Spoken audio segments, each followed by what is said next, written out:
So here we've got our ATO running balance or integrated account, and you can see on here transactions associated with activity statements lodged and also with activity statements amended.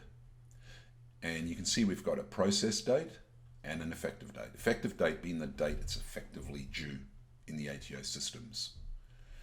So the process date could well be after that, or it could be before it. And in this case, we've got a process date for the June activity statement on the 1st of July. So we've really rushed to get this activity statement processed. And then we've also done an amendment on it. So if you look at the June activity statement, you're not going to find the June activity statement transaction values from either a process date or an effective date pre-30 June. So if you're thinking about what balances to reflect, if you did have a balance from your integrated account, your balances from your integrated account are never going to include your June activity statement. And you can see that here. So this activity statement has been sort of running along with a running balance. And we've even made an amendment to one of those prior quarter activity statements. So for the September quarter, we've made an amendment. And we've made that amendment on the 1st of July, but the actual effective date is back in November, so well within the 12 months to 30 June 2024. So when we reflect these balances on our balance sheet, we're going to reflect the activity statement balances separate from the running balance account so that we can carry out a reconciliation in a meaningful manner. So on our financial statements, you can see here we've got this GST receivable, and it's in the asset section. So it's a receivable value, right? You can see it's made our credit balance get bigger and bigger actually.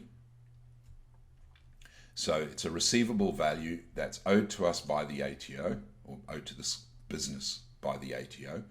And in this case, it's a cash activity statement, but because this balance sheet doesn't have receivable or payable, regardless of whether it's cash or accrual, the GST value is on the balance sheet what we'd expect to find over here on the integrated account. So we're not going to have any extra GST liability. If, for example, there was a debtor in there, accounts receivable, that you'd have to include the GST from that accounts receivable into the value here, whereby we would see an accrual value on our balance sheet, but obviously we'd only have a cash value which is payable, or in this case receivable.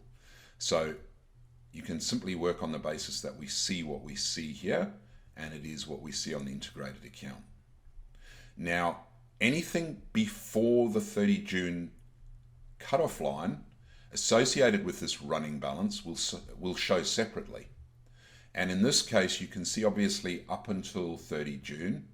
So this is the sort of last transaction that we see before the 30 June deadline or cutoff line. So for us to draw a line through here, you can see the balance on the running balance is 5117.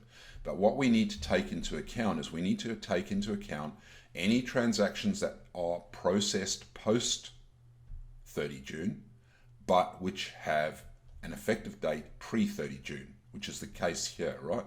So this September amendment, September 23 amendment, processed on the 1st of July, but associates back into this time frame. So of course, from a running balance standpoint, this is what we would expect to reflect on our balance sheet as a receivable. And there it is. So some of the tools that we have in Logic to help you with this is here you can see we've imported our running balance integrated account. We've imported as a CSV with a goal later for us to be able to bring this in via API. And in this case, you can see again that anything before that date line, so we've got 4814 here, but you can see these are just around the other way. So 5117, 4814, pretty much exactly the same as what we're seeing over here. That's the 5117. So there's our 5117. It's just flipped around. Now, something to bear in mind here is that there's a couple of things that you can obviously do here. You can do like a sum across the top if there's any interest in here. There weren't any transactions.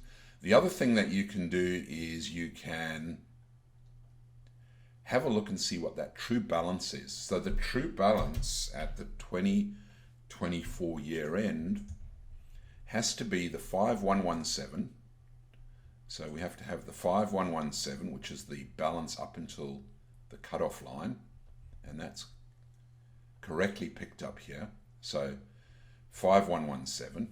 But then you need to account for anything that is processed post 30 June, so post that date, but has an effective date pre that date, which is the case here. And then you add that on, right?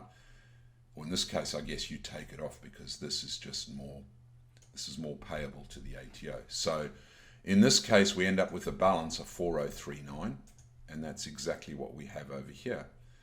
So we have a balance of 4039, and again, that's what we reflect on our balance sheet.